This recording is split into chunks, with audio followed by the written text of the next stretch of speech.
The other day I received a phone call from a former college student athlete. She was referred to me by a mutual friend and had moved to Charlotte, and unfortunately the job she moved to town for fell apart, and now she was back in the workforce trying to find her way to another job. The call went something like this. Hi, Mr. Dinkin. My name is Katie. I was referred to you by our mutual friend.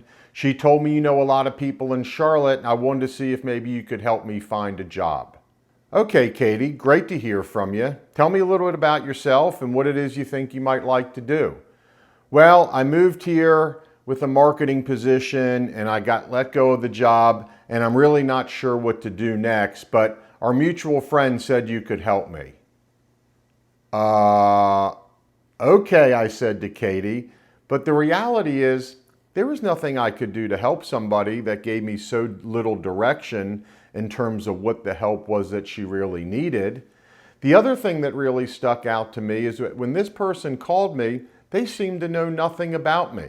It didn't appear that they had taken time to do any research about who I was, what career I was in, what connections I might have on LinkedIn that might be able to help. They just called and had an expectation that I could figure it out and connect all the dots for them.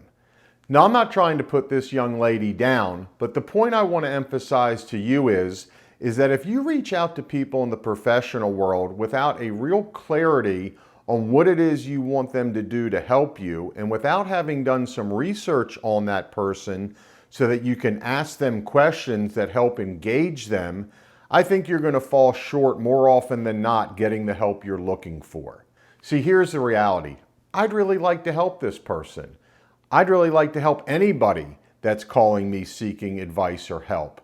But I'm busy, and most people in the workforce are busy. So if you give me a blank piece of paper and ask me to fill it out with all the answers, I'm not going to have the time or energy to take that initiative to help.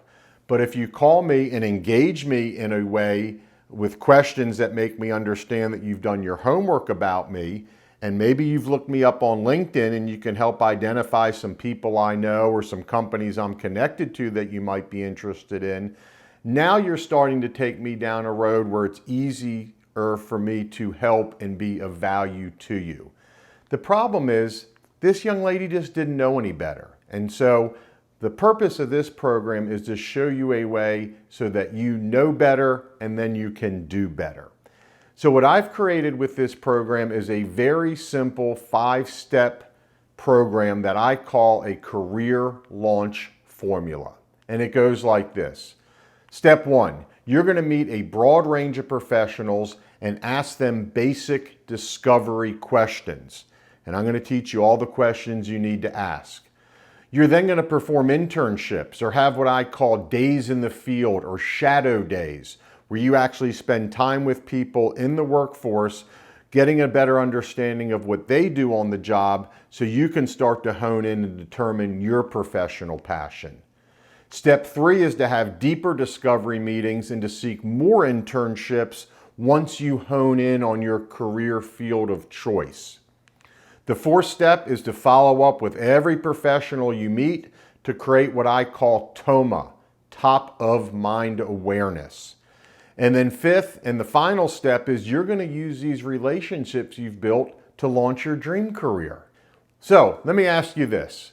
What would your dream career look like?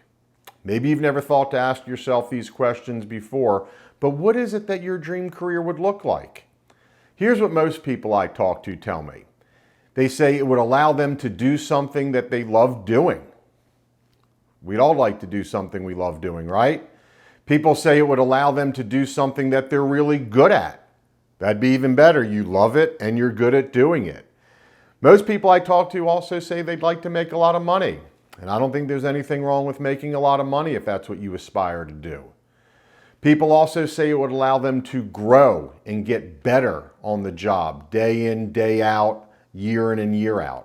And the final attribute I hear over and over again is that people want to find themselves to a job and a career that allows them to be of value to others and to help other people. See, any fool can find a job. And I know if you're taking the time to watch this program that you're no fool. You've accomplished quite a bit in your life to get to the point that you're at today. but any fool can find a job. And since you're no fool, I want you to ask yourself the question, what would I love to do that I'd be really good at? And that's a big part of this program, is discovery and what I call a discernment of strengths, really understanding yourself. What are your strengths and gifts? You might often hear that you should follow your passion, but I've seen in life that following your passion can be a recipe for disaster. A much better plan is to follow your innate strengths. If you're good at something, you'll enjoy doing it. That's just human nature. And even more important, you'll enjoy getting better at it. We want to help you find your strengths. See, if we don't help you find your strengths, then your option is to scrape by doing something you don't like for the next 40 years. Does that sound like a great game plan? Because it sure doesn't sound great to me. In this program, I will show you both a path to understanding what it is you're good at and a path to help you wind up doing something that you can be successful at doing for the rest of your career. I'll do my part by giving you great coaching and great information and great strategies, but the hard work is up to you. Remember, going pro in your sport isn't totally within your control, but going pro in life is your game to win or lose.